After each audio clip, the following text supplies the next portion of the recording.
छत्तीसगढ़ विधानसभा का मानसून सत्र गरमाया, कई अहम मुद्दों पर हंगामा। विधानसभा के मानसून सत्र का आज का दिन गर्मा गर्म यानी कि बहस और हंगामे से भरपूर रहा। सत्र की शुरुआत पूर्व राज्यपाल शेखर दत्त और पूर्व मंत्री राजा सुरेंद्र बहादुर सिंह को श्रद्धांजलि देने के साथ हुई। इसके बाद राजस्व निरीक्षक परीक्षा में गड़बड़ी, खाद्य संकट और विश्वविद्यालय भर्ती घोटाले जैसे मुद्दों पर विपक्ष ने सरकार को घेरा। राजस्व परीक्षा घोटाले की जांच अब EOW को सौंपी गई है। विश्वविद्यालय भर्ती में भी गड़बड़ी की जांच जारी है। खाद की कमी पर विपक्ष ने स्थगन प्रस्ताव लाया, लेकिन चर्चा अस्वीकार कर दी गई। जवाब में कृषि मंत्री ने वैकल्पिक उर्वरकों की व्यवस्था का हवाला दिया। तीखी बहसों और हंगामे के बीच विपक्ष ने सदन से वॉकआउट कर दिया। मानसून सत्र का आज का दिन सियासी हलचल और आरोप प्रत्यारोप से भरा रहा। देखिए पूरी रिपोर्ट। राजस्व निरीक्षक की परीक्षा के विषय के ऊपर आज प्रश्न उत्तरी के अंदर मैंने प्रश्न पूछा कि प्रश्न पत्र के नियमों के तहत कुल कितने लोगों ने उस परीक्षा के अंदर भागीदारी निभाई और ये परीक्षा चुनाव आचार संहिता लगी और उसके 2 महीने चुनाव में सरकार जाने के 9 दिन बाद परीक्षा आयोजित हुई। और परीक्षा की अनियमितताओं में जो जो चीजें निकल कर के आई है, माननीय मंत्री जी ने सहजता से स्वीकार किया कि परीक्षा के अंदर कॉपी के अंदर रोल नंबर के अंदर जाति, रिश्तेदार, नातेदार और ये सब चीज संज्ञान में आने के उपरांत माननीय मंत्री जी ने एक जांच कमेटी बनाई और जांच कमेटी में शासन स्तर के 5 वरिष्ठ अधिकारी का इन्वॉल्वमेंट हुआ और उस कमेटी ने कुछ पॉइंट को रेस किया और कहा कि इसके अंदर अनियमितताएं हुई है। तत्कालीन मंत्री जी ने इस विषय को गंभीरता से लिया और उन्होंने विधि विभाग के साथ में उन्होंने गृह विभाग को इसके लिए कि इस पर विभाग क्या कार्रवाई कर सकता है उनको मार्गदर्शन मांगा। गृह विभाग ने स्पष्ट रूप से कहा कि विभाग सक्षम है, कार्रवाई करे और इसमें FIR करें। विभाग ने, माननीय मंत्री जी ने विधानसभा में इस बात को कहा है, लेकिन साथ में विषय यह महत्वपूर्ण हो गया कि आपने EOW को यह फाइल, यह जांच का विषय किस आधार पे दिया। क्या EOW को जांच का निर्णय या उसको जांच का देने का अधिकार राजस्व विभाग के मंत्री को है? और यह 1.5 साल से प्रक्रिया चल रही है। आज मंत्री जी ने सहजता से इस बात को स्वीकार किया, वो कहा है कि आने वाले विधानसभा सत्र के पहले दोषी अधिकारी और जो इसके अंदर परीक्षा में मिली भगत के लोग, कुछ लोग जो इन्वॉल्वमेंट थे, उनकी संपूर्ण जानकारी के साथ में रिपोर्ट और उनके खिलाफ में कार्रवाई सुनिश्चित करेंगे। आज मंत्री जी ने इस बात की विधानसभा में घोषणा की है, मैं उसमें उनका स्वागत करता हूँ। पटवारी से राजस्व निरीक्षक की जो भर्ती प्रक्रिया पिछले समय में जनवरी 7, 2024 को परीक्षा ली गई है, उसमें बड़े स्तर पर धांधली की गई है और इस धांधली में जो स्टूडेंट्स थे उन लोगों को एक दिन पहले रायपुर बुलाया गया, यहाँ के बड़े होटल्स पे रुकवाया गया और उसके बाद वो परीक्षा दिए। परीक्षा में 2 भाई या एक ही परिवार के 3 सदस्य सेम नंबर्स पाए हैं। इसको लेकर पिछले समय में शिकायत हुई। शिकायत के बाद विभाग लगातार खानापूर्ति कर रहा है। शिकायत के आधार पर एक कमेटी बनाई गई। कमेटी ने ये कहा कि बड़े लेवल पर इस पर नियमों का उल्लंघन हुआ है और भ्रष्टाचार इसमें हुआ है। लेकिन उसके बाद भी पिछले 6 महीने से विभाग से दूसरे विभाग पे कागज़ों को भेजा जा रहा है। EOW ने भी इस पर संज्ञान में लेते हुए इसमें जो रिपोर्ट्स भेजी है उससे साफ प्रदर्शित होता है कहीं ना कहीं ये एक बहुत बड़ा स्कैम है, जिसमें छत्तीसगढ़ के युवाओं के अधिकारों का हनन हुआ है और नौकरियों को कहीं ना कहीं सेटिंग से अपने जिन लोगों से पैसे लिए गए हैं उन लोगों को दिलवाई गई है और उसके लिए एग्जामिनेशन के एक दिन पहले से पूर्व से उनको बुलाकर उनको पूरा उसके लिए प्रिपेयर किया गया है। कैसे एक ही परिवार के एक ही तरह के अंक लोगों को मिल जाएंगे? तो ये बड़ा सवाल है। आज सदन में ये सवाल 73वें नंबर पे मेरे द्वारा भी लगाया गया था और पहले नंबर पे राजेश मूणत जी द्वारा लगाया गया। इस पर हमने मजबूती से सरकार से ये कहा कि आप इस पर कार्रवाई कीजिए, लेकिन सरकारी कागज एक विभाग से दूसरे विभाग मतलब राजस्व विभाग से हम देखेंगे गृह विभाग केवल कागजों में चल रहा है, उस पर कोई कार्रवाई नहीं हो रही है। गृह विभाग ये कहता है कि राजस्व करेगा, राजस्व कहता है कि मेरे पास उतना अधिकार नहीं है कि मैं इस पर कार्रवाई कर पाऊं।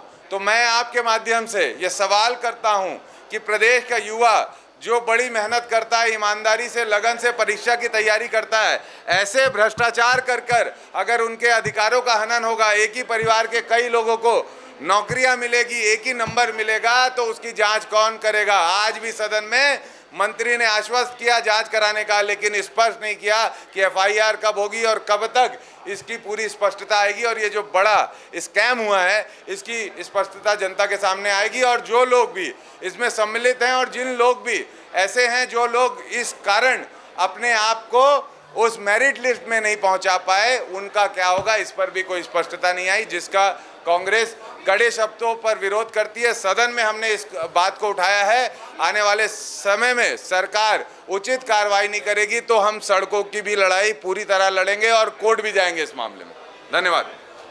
नकटी के विषय में मैंने सवाल पूछा था ग्राम नकटी में कि क्या उसे खाली कराने का नोटिस दिया गया है और किस नोटिफिकेशन के तहत दिया गया है और उस भूमि पे क्या स्थिति है, इसका मैंने जब जानकारी चाहिए थी। सवाल क्रमांक ये 10 नंबर है। इस पे मुझे जवाब आया है माननीय राजस्व मंत्री जी की तरफ से कि उनको ग्राम नकटी में विगत दिनों खाली करने के लिए नोटिस दिया गया था। इस पे हाँ का जवाब आया है। और छत्तीसगढ़ गृह निर्माण मंडल ने जनप्रतिनिधियों के लिए, षष्ठम विधानसभा के जनप्रतिनिधियों के लिए आवासीय योजना हेतु ग्राम नकटी के पूरे रकबा का डिटेल दिया है। इसमें कुल रकबा है 29.172 हेक्टेयर भूमि की मांग की गई थी और इसमें एक शिकायत आई थी और ये शिकायत आई है रजनीश कुमार चंद्राकर की। ये भिलाई निवासी 2023 में ये शिकायत की गई थी, जिसके खिलाफ ये नोटिस गई थी कि वहाँ अवैध कब्जे की शिकायत मिली थी 2023 में और इसमें चारागाह की भूमि पर लोगों का कब्जा है, ये जानकारी इसमें दी गई है। इसमें जो कुल 21 हितग्राहियों पे मुख्य कार्यपालन अधिकारी जनपद पंचायत धरसींवा द्वारा स्वीकृति दी गई थी प्रधानमंत्री आवास की, इसकी भी जानकारी इसमें मिली है। जल जीवन के तहत उनको उसमें पानी की भी व्यवस्था है। तो ये किस नियम के तहत दिया गया ये इसमें स्पष्ट नहीं है, लेकिन ये जो शिकायत है ये 2023 की है और ये पुराने ही व्यवस्था में ये जो नोटिफिकेशन जो है ये भी पुराना था, जिसके तहत ये नोटिस जारी किया गया था। और अभी 21 हितग्राही हैं जो प्रधानमंत्री आवास का लाभ उनको दिया जा रहा है, जिसमें से कुल 11 को दिया गया 2016 से 19 में 9 हितग्राहियों को दिया गया था, 22-23 में 1 को एवं वर्ष 24-25 में कुल 11, यानी कुल मिलाकर तीनों बार का मिला के 21 हितग्राहियों को प्रधानमंत्री आवास मिला था। तो जो हमारा पक्ष था जिनको प्रधानमंत्री आवास मिला है उनको वहाँ से बेदखल ना किया जाए, उसके विषय में ये जवाब प्राप्त हुआ है। एक और जवाब मेरे पास आया है, ये मोहरेंगा वन परिक्षेत्र को लेकर है और ये उनका डिटेल भी इसमें है। आप देख सकते हैं कि किन किन को प्रधानमंत्री आवास यहाँ स्वीकृत हुआ है, कब कब हुआ है और कौन कौन उसके जिम्मेदार कर्मचारी और अधिकारी हैं। इसका डिटेल मुझे प्राप्त हुआ है। तो आप सभी को बहुत बहुत आभार, बहुत बहुत धन्यवाद। वाणिज्य कर आबकारी विभाग से संबंधित मेरा सवाल था कि विगत दिनों यह समाचार पत्रों के माध्यम से भी जानकारी मिली थी और लालपुर स्थित शराब दुकान में जून माह में बिना होलोग्राम तथा मिलावटी शराब और वित्तीय अनियमितता की शिकायतें यहाँ पर मिली थी। तो इसके विषय में मैंने सवाल पूछा था, उसके जवाब में जो जवाब आया है वो इस बात की सत्यता को विभाग ने स्वीकार किया है और ये 13 जून की घटना थी। इसमें 265 पेटी मिलावटी मदिरा और 34 पेटी, इस तरह से कुल 299 पेटी पाव बरामद की गई थी और ये 12,10,480 रुपये की वहाँ कमी पाई गई थी।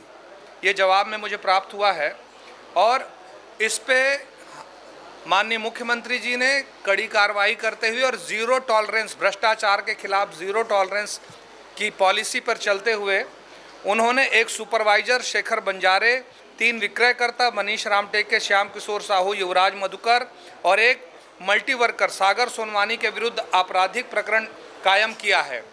3 विक्रयकर्ताओं को रिमांड पर जेल भेज दिया गया है। सुपरवाइजर और मल्टी वर्कर अभी फ़िलहाल फरार हैं, ये मुझे जानकारी दी गई है और कर्मचारियों को काम से निकाल दिया गया है। न सिर्फ इतना बल्कि जो Chhattisgarh state marketing corporation limited है उसने placement agency Bombay integrated security India limited को स्पष्टीकरण प्रस्तुत करने के लिए कारण बताओ नोटिस जारी किया है और साथ ही साथ इस मदिरा दुकान के प्रभारी सहायक जिला आबकारी अधिकारी को निलंबित किया गया है। इसमें ज़ीरो टॉलरेंस के नीति का पालन करते हुए हमारी सरकार ने इस सवाल के जवाब में ये मुझे प्रस्तुत किया और ये काफ़ी अच्छी कार्रवाई इस पर की गई है। देखिए, पूरे छत्तीसगढ़ में खाद की बहुत ज़्यादा कमी है, बीज की बहुत ज़्यादा कमी है और जो भंडारण अप्रैल में होना चाहिए और पर्याप्त मात्रा में होना चाहिए उसको भारतीय जनता पार्टी की सरकार जानबूझकर किसानों को उत्पादन को कम करने के लिए डीएपी को रोक रही है। क्योंकि 1900 में इन्होंने नीलामी की है और 1900 की नीलामी जो है वो उसमें घाटा हुआ है। उस घाटा को दूर करने के लिए ये सरकार उत्पादन को कम करना चाह रही है और उत्पादन कम होगा तो इनको धान खरीदी कम होगी, इसीलिए डीएपी ये लोग कम कर रहे हैं। उसी के स्थगन प्रस्ताव आज हम लोगों ने लाया था और इस पर बहस हुई, चर्चा हुई और हम लोग निलंबित हुए। बिल्कुल, बाज़ार में लगभग 1800, 1900, कहीं कहीं 2100 रुपये में ये खाद मिल रहा है और सोसाइटियों में उपलब्ध नहीं है। मैं खुद किसानों ने चक्का जाम किया था मेरे विधानसभा में और उसके बाद मेरे द्वारा वहाँ जाकर उनका समर्थन किया गया था। तो इस तरह से बहुत सारा पूरे छत्तीसगढ़ में बहुत विवाद की स्थिति है। थैंक यू जी। ये सरकार और इनके सारे विधायक लगातार झूठ बोलते हैं। राजेश मूणत जी ने एक गलत आरोप लगाया क्योंकि ये परीक्षा जनवरी 2024 में हुई थी जब भारतीय जनता पार्टी की सरकार बन चुकी है। जब भारतीय जनता पार्टी की सरकार बन चुकी है और उसके बाद परीक्षा हो रहा है तो ये आरोप जो लगा रहे हैं कि ये कांग्रेस के ज़माने की परीक्षा है, ये झूठ है और इस तरह से हम लोग इनको लगातार बेनकाब करेंगे। धन्यवाद जी। ये सरकार और इनके सारे विधायक लगातार झूठ बोलते हैं। राजेश मूणत जी ने एक गलत आरोप लगाया क्योंकि ये परीक्षा जनवरी 2024 में हुई थी जब भारतीय जनता पार्टी की सरकार बन चुकी है। जब भारतीय जनता पार्टी की सरकार बन चुकी है और उसके बाद परीक्षा हो रहा है तो ये आरोप जो लगा रहे हैं कि ये कांग्रेस के ज़माने की परीक्षा है, ये झूठ है और इस तरह से हम लोग इनको लगातार बेनकाब करेंगे। धन्यवाद। इस सत्र में, मानसून सत्र में एक रिकॉर्ड की तरह 13 विधेयक पूरे आने की संभावना है और मेरे विभागों से संबंधित ही 5 विधेयक इस मानसून सत्र में प्रस्तुत किए जा रहे हैं। इसमें SCR का, स्टेट कैपिटल रीजन से संबंधित विधेयक, जो छत्तीसगढ़ के विकास यात्रा को ग्रोथ इंजन के रूप में डिफाइन करते हुए, स्थापित करते हुए रायपुर, नवा रायपुर, बीरगांव, दुर्ग, भिलाई, राजनांदगांव, इन सब क्षेत्रों को जोड़ते हुए एक NCR की तर्ज पर, नेशनल कैपिटल रीजन की तर्ज पर स्टेट कैपिटल रीजन बनाने से संबंधित एक विधेयक आ रहा है, जो मुझे लगता है कि बहुत ही महत्वपूर्ण होगा। आने वाले दशकों में छत्तीसगढ़ की विकास यात्रा को एक ग्रोथ इंजन स्थापित करते हुए आगे बढ़ाने वाला होगा। इसी तरह से पेंशन फंड पर आधारित विधेयक भी आ रहा है, इसका भी बहुत दूरगामी प्रभाव होगा। आने वाले समय में पेंशन ज़रूरतें बढ़ेंगी और उसके लिए अभी से हम पेंशन के लिए पैसा राशि इकट्ठा करने का प्रावधान कर रहे हैं, ताकि राज्य के दूरगामी वित्तीय हितों को सुरक्षित किया जा सके। आज ही केवल सारे पैसे को खर्च ना करके भविष्य के लिए पेंशन ज़रूरतों के लिए पेंशन फंड स्थापित करने का काम अगर करने वाला विधेयक भी इस बार हम लाने जा रहे हैं। ग्रोथ एंड स्टेबिलिटी फंड भविष्य के लिए एक बेहतर आर्थिक स्थिरता की दृष्टि से यह भी एक नया विधेयक हम लाने जा रहे हैं। इसके अलावा बजट में जो हमने ऐलान किया था कि 10 साल से पुराने विभिन्न प्रकार के कर जो 25,000 से कम की देयता थी, ऐसे 65,000 से अधिक मामले थे, 40,000 से अधिक व्यापारी इससे प्रभावित थे। इस बजट में हमने ऐलान किया था कि एक झटके में उसे माफ़ करके किया जाएगा। इसमें टैक्स तो केवल लगभग 10 करोड़ के आसपास था, पूरा टैक्स सब 65,000 केस को मिलाकर, किसी का 5,000, किसी का 2,000, किसी का 10,000, इस प्रकार की कर देयताएँ थी। लेकिन उसको हम वसूलने जाते तो उस कर को, उस 10 करोड़ रुपए को, तो 10 करोड़ से ज़्यादा तो हो सकता था कि स्थापना व्यय ही हो जाता, लोगों को उसमें उलझाए रखना पड़ता। लेकिन हमारे व्यापारी भाइयों को इसके कारण वकील करना, ऑफिसों के चक्कर काटना, इन सब की ज़रूरत पड़ती, उससे मुक्ति मिलने जा रही है। यह भी 40,000 से अधिक व्यापारी भाइयों के लिए 65,000 से अधिक प्रकरणों के निराकरण की दृष्टि से अत्यंत महत्वपूर्ण विधेयक वह भी हम लाने जा रहे हैं। इस तरह से मेरे विभागों से संबंधित 5 विधेयक इस मानसून सत्र में रखे जाएंगे और इनमें से सभी विधेयक राज्य को एक अच्छी स्थिति में लाने के लिए, राज्य के विकास के लिए महत्वपूर्ण है। भारत सरकार में भी एक मुख्य बजट आता है, उसके बाद एक बार और रिवाइज टाइप का आता है जिसमें कुछ अनिवार्य चीज़ें जोड़नी होती है, तो उसको जोड़ लिया जाता है। तो 3-3 जो अनुपूरक आते थे और टेम्परेरी प्लानिंग हर 3 महीने के लिए होती थी, उसको बजट जबकि 1 साल की वित्तीय योजना का नाम है। इस दृष्टिकोण से भारत सरकार से हम प्रेरित होते हुए और अन्य रिफॉर्म ओरिएंटेड जो बजट प्रस्तुत होते हैं उनसे प्रेरित होते हुए भारत सरकार में एक बजट आता है, फिर एक रिवाइज आता है। तो इसको एक रिफॉर्म के रूप में देखा जाना चाहिए। और भारत सरकार के योजनाओं के लिए जो राज्यांशों की ज़रूरत होगी, वो भारत सरकार का बजट तो 1 फरवरी को आ गया था, तो राज्यांशों के प्रावधान पहले ही एक बेहतर योजना के तहत कर लिए गए। जब बजट आता है, वो बजट 1 साल की योजना होती है और हमने पहले से ही एक रिफॉर्म के तहत कि भाई पूरा जो भी प्लानिंग करना है उसको 1 साल के लिए प्लानिंग करें, ये हमने विभागों को इस दिशा में हम कार्य करने के लिए, योजना बनाने के लिए प्रेरित कर रहे हैं। पहले होता था कि मानसून सत्र में प्रथम अनुपूरक आ गया, शीतकालीन सत्र में द्वितीय अनुपूरक आ गया, बजट सत्र में तृतीय अनुपूरक आ गया, एक मुख्य बजट अलग आ गया। तो कई बार विभागों का, कई लोगों का मानना हो जाता है कि 4-4 बार बजट आएगा। बजट 1 साल की कार्य योजना होती है। इस दृष्टिकोण से रिफॉर्म के तहत हमने इस बार अनुपूरक नहीं लाया है और दिसंबर माह में एक अनुपूरक जो बहुत ज़रूरी होंगे उसके लिए हम लाएंगे। भारत सरकार की योजनाओं से संबंधित जो ज़रूरतें होती हैं, स्टेट मैचिंग ग्रांट होता है, राज्यांश की राशि होती है। भारत सरकार का बजट तो पिछले वित्तीय वर्ष में 1 फरवरी को आ गया था इस वित्तीय वर्ष के लिए। तो जो जो ज़रूरतें पड़ेंगी उसको हमने असेस करके पहले ही बजट में प्रावधान कर रखा है।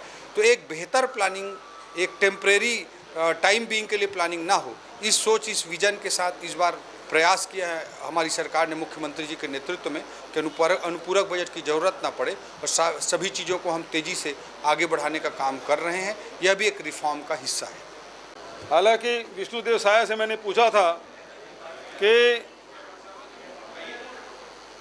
दिसंबर 2018 से जून 2023 के बीच पूर्ववर्ती सरकार के द्वारा आरंभ कौन कौन सी योजनाएं बंद किया गया है और कौन सी योजनाएं जारी है, ये उसका उत्तर है, मुझे दिया गया। और बहुत मज़ेदार बात ये है कि सरकार ये कह रही है, 15 नंबर कृषि विभाग, राजीव गांधी किसान न्याय योजना जारी है, गोधन न्याय योजना जारी है, बेरोजगारी भत्ता योजना जारी है, राम वनगमन पर्यटन परिपथ जारी है, मानस मंडली प्रोत्साहन योजना जारी है, ये सब जारी है। आखिरी समरी में लिखते हैं कि आपके सरकार के द्वारा 96 योजनाएं प्रारंभ की गई और 85 योजनाएं जारी है और 11 योजनाएं को बंद किया गया था। 6 योजना संचालन में वर्तमान नाम बदला गया है। मतलब ये सरकार अपने तरफ से कोई काम नहीं कर रही है। लेकिन दुर्भाग्यजनक बात यह है, जब गोधन न्याय योजना जारी है तो जो गोबर बेचे हैं, जो वर्मी कंपोस्ट बेचे हैं, उसका भुगतान क्यों नहीं कर रहे हैं गरीब स्व सहायता समूह के? उसका पैसा तो पड़ा हुआ है, आप दे क्यों नहीं रहे हैं? राजीव गांधी किसान न्याय योजना जारी है तो आखिरी किस्त आपने दिया क्यों नहीं? और दूसरी बात, आपने 3100 धान किसानों को दिया, लेकिन जो कोदो, कुटकी, रागी और फल सब्जी जो बरसात में बोते हैं, उसमें जो राजीव गांधी किसान न्याय योजना के तहत पैसा मिलता था वो बंद क्यों है? उसका पैसा कब देंगे? क्योंकि आपकी ही बात है, इसका मतलब ये 2 साल से आप दे नहीं रहे, उसका पैसा ड्यू है। सरकार ने खुद स्वीकार किया और दूसरा कोई मंत्री नहीं, मुख्यमंत्री विष्णुदेव साय के उत्तर है। सारी योजनाएं जारी है। बेरोजगारी भत्ता योजना जारी है, तो आप 2500 रुपये महीना देते थे, 20 महीना हो गया, एक बेरोजगार का कितना हुआ? 2500 का 50,000 एक बेरोजगार का। ब्याज अलग ये देना बंद कर दिए हैं। ये स्थिति है ये सरकार की। ये दूसरा जवाब था। और किस प्रकार से राजेश मुणत के सवाल में किस प्रकार से झूठ बोल रही थी सरकार कि पिछले सरकार का है, और प्रश्न में खुद ही लिखा है, ये देखिए आप, ये प्रश्न लिखा है, जनवरी 2024 से पटवारी से राजस्व निरीक्षक विभागीय परीक्षा के संबंध में प्राप्त शिकायत। मतलब 1 जनवरी 2024 के विष्णुदेव की सरकार बन चुकी थी, दिसंबर में बन गया था, तो हमारी सरकार की किस सरकार का? और इसलिए इस भ्रष्टाचार को दबाने के लिए वो विभाग में जांच करा रहे हैं, फिर पुलिस विभाग को दे रहे हैं, गृह विभाग को दे रहे हैं, गृह विभाग फिर ईओडब्ल्यू में चला जाता है। जब पुलिस को अधिकार नहीं ईओडब्ल्यू देने का, वो तो मुख्यमंत्री को है। वही बात अजय चंद्राकर जी ने पूछा। अब सवाल इस बात का है, इसको लिपा पोती करके साल भर से बचा रहे हैं, तो सीबीआई सौंपेंगे क्या? हमारे सरकार के समय जितनी बातें हैं उस सबको सीबीआई सौंपें, इसको भी सीबीआई सौंपे, ये नहीं सौंप रहे। इसलिए हम लोगों ने बहिर्गमन किया था। ठीक है, तो इसका मतलब ये है, सबसे पहली बात ये मीडिया को झूठा साबित कर दिया। अरे भाई ये पेपर तो मैंने नहीं छापा, ये तो मैंने नहीं छापा, आपने छापा है ना? ये दूसरे पेपर है उसमें छपा है, ये तीसरे पेपर है उसमें छपा है, इलेक्ट्रॉनिक मीडिया में चला है, सोशल मीडिया में चला है। किसान किसी भी सोसाइटी में चल दीजिए, बिना खाद के किसान घर लौट रहे हैं मायूस होकर। ये दृश्य अमूमन सभी सोसाइटी में, 1900 सोसाइटी में सभी जगह देखा जा सकता है।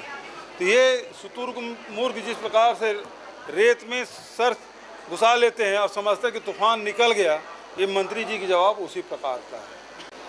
आज विधानसभा का पहला दिन और सोमवार है, सावन सोमवारी। तो प्रदेशवासियों को सबको सावन सोमवारी की बहुत बहुत बधाई, शुभकामना। और पहले दिन ही किसानों के मामले को लेकर पूरे प्रदेश में खाद बीज की बेहद कमी है।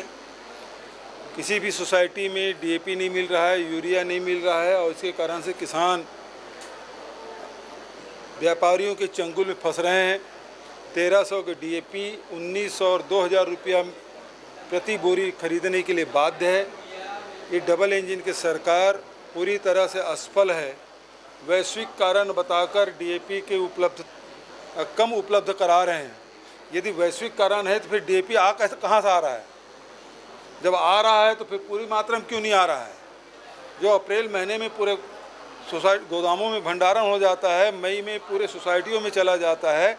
इस साल अप्रैल और मई महीने में सोसाइटियों में एक बोरी भी डीएपी यूरिया नहीं था, पुराने स्टॉक थे वही था। और उसी में ये सरकार के आंकड़े हैं, जितने उनकी आवश्यकता थी उससे 50% ही खाद का भंडारण सोसाइटियों में है। अभी भी किसान डीएपी के लिए और यूरिया के लिए भटक रहे हैं। अमानक बीज मिल रहा है बाज़ार में, व्यापारी अलग लूट रहे हैं। सोसाइटियों में बीज नहीं है, सरकार बीज उपलब्ध नहीं करा पा रही है, न दलहन के न तिलहन के, ये स्थिति है। और आज किसानों के मन में ये बात बैठ गई है कि सरकार 21 क्विंटल धान नहीं खरीदना चाहती, इसलिए षड्यंत्र कर रहे हैं। क्योंकि जब चुनाव का समय आता है तो डबल इंजन की सरकार कहते हैं, और जब किसानों को खाद बीज और बिजली उपलब्ध कराना होता है तो वैश्विक कारण आप बताते हैं। ये बेहद दुर्भाग्यजनक है। ये पूरे आंकड़े हैं सरकार के, जिसमें डीएपी 1/3 आपने उपलब्ध कराया है, यूरिया आधा उपलब्ध कराया है, दूसरे खाद भी नहीं है। टोटल ये सरकारी आंकड़े 50%, ये तो सरकारी आंकड़े हैं। सोसाइटियों में जाएंगे तो 50% भी जहां गाड़ी पहुंचती है खाद की गाड़ियां, वो तुरंत खाली हो जाता है।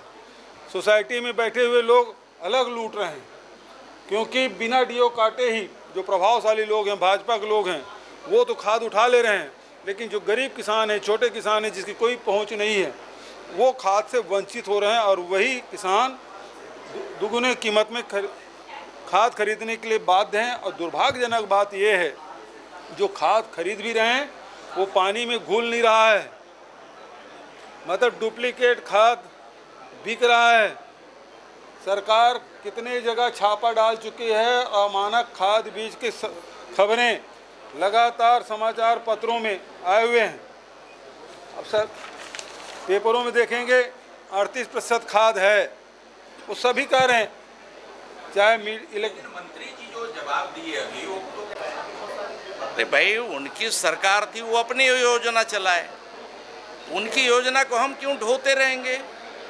हमें जनहित में, प्रदेश के हित में, प्रदेश के बेहतरी के लिए, बेहतर बनाने के लिए यहाँ के जो ज़रूरत होगी उसके आधार पे हम अपना काम कर रहे हैं। अब राजीव न्याय योजना तो बात करेंगे कि बाकी योजना के बारे में बात करेंगे, तो गोधन न्याय योजना और क्या क्या योजना उनका था जो सिर्फ कागजों तक सिमट के रह गया, कागजों में रहा, तमाम तरह का भ्रष्टाचार का भेंट चढ़ गया। हम ऐसा कोई योजना नहीं चलाएंगे जो जनता के लिए, प्रदेश के हित में, प्रदेश के गरीबों के लिए जो योजना बेहतर होगी वो सभी योजना हम चालू करेंगे। आपने देखा होगा कि हम लोगों ने आवास की इतने बड़ी योजना, जो भूतों ने भविष्य को सोच नहीं सकता, इतना बड़ा योजना ला करके 18 लाख गरीबों का आवास बनाने का संकल्प लिया और संकल्प को पूरा भी कर दिया। ये छोटी बड़ी बात नहीं है। इसी प्रकार से हम लोगों ने कृषि उन्नति योजना ला करके 3100 रुपये में धान खरीदी का बेहतर व्यवस्था किया। तो एक से एक योजना हम चला रहे हैं, तो उसकी मॉनिटरिंग भी कर रहे हैं और ज़मीन में देख रहे हैं कि ज़मीन में उतरा कि नहीं। इसमें और भी बेहतर व्यवस्था करने की दिशा में हम आगे बढ़ रहे हैं। मैं समझता हूँ कि बहुत जल्दी इसके बारे में भी जानकारी मैं आप सबको दूंगा। निश्चित ही इसकी भी तैयारी हम कर रहे हैं। अब पूरी तरह से पारदर्शिता के साथ इसमें कार्रवाई हो रही है। आप सीधे एसडीएम तहसीलदार को भी दे सकते हैं, हमारे कृषि विभाग के जो कर्मचारी, मैदानी अमला जो काम करता है उसके माध्यम से भी आगे भेज सकते हैं। तो इस प्रकार के जहाँ भी शिकायत मिलती है उसका त्वरित जो है निराकरण भी किया जाता है। नहीं, इस तरह की कोई शिकायतें नहीं आ रही हैं। जहाँ भी शिकायतें आती हैं, मान लीजिए कहीं पर बीजों का, कहीं अमानक बीज की अगर सप्लाई की बात होती है और कहीं अमानक खाद के बारे में भी चर्चा की जाती है, तो उसके त्वरित हम निराकरण भी करते हैं। जहाँ तक अमानक जो बीज होता है, वो बीज ज़्यादातर जो है मार्केट से जो उठाते हैं उसमें इस तरह की शिकायतें आती हैं। हमारे जो साख सहकारी समितियां हैं उसके माध्यम से पूरी तरह से हमारे जो टेस्टेड जो बीज जा रहे हैं पूरे उपचारित करके उनको किसानों को अभी तक सीधे हम पहुंचा रहे हैं, किसानों तक पहुंचा रहे हैं। और किसानों की ओर से किसी प्रकार का जो हमारे बीज भंडार के माध्यम से जो वितरण हो रहा है, बीज निगम के माध्यम से, उसमें किसी प्रकार की शिकायतें नहीं आ रही हैं।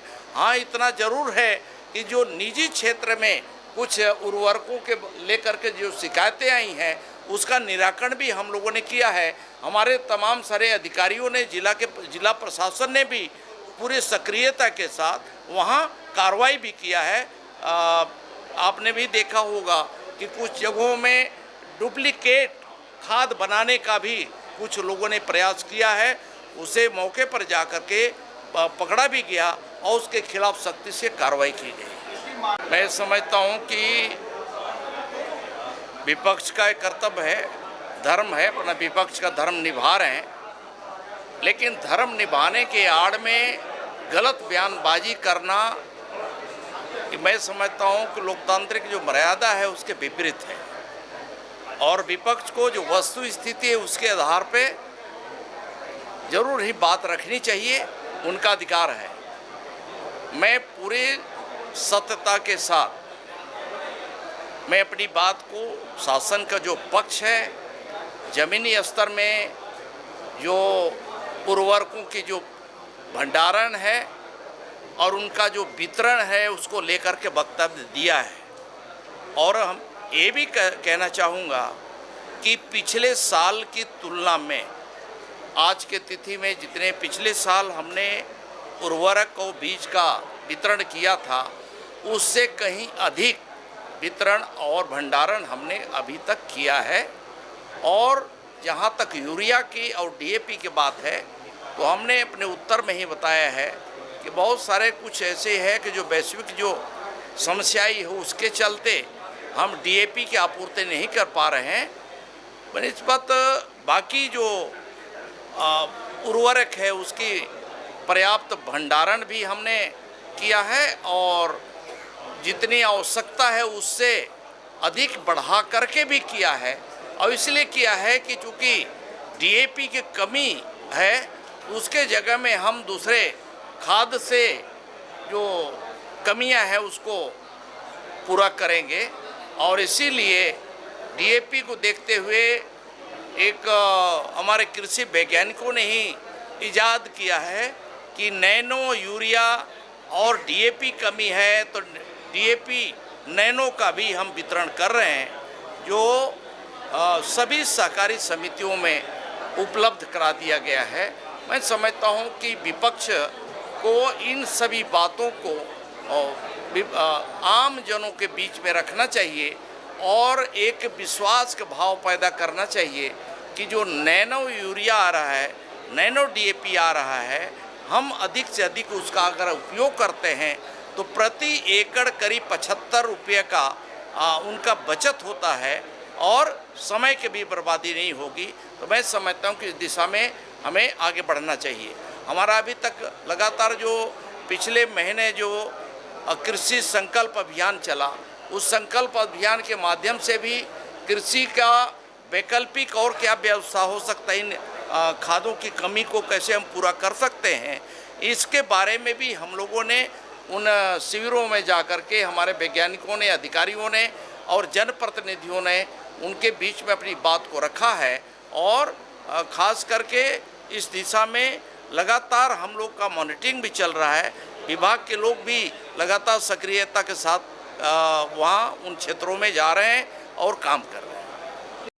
देना होगा, देना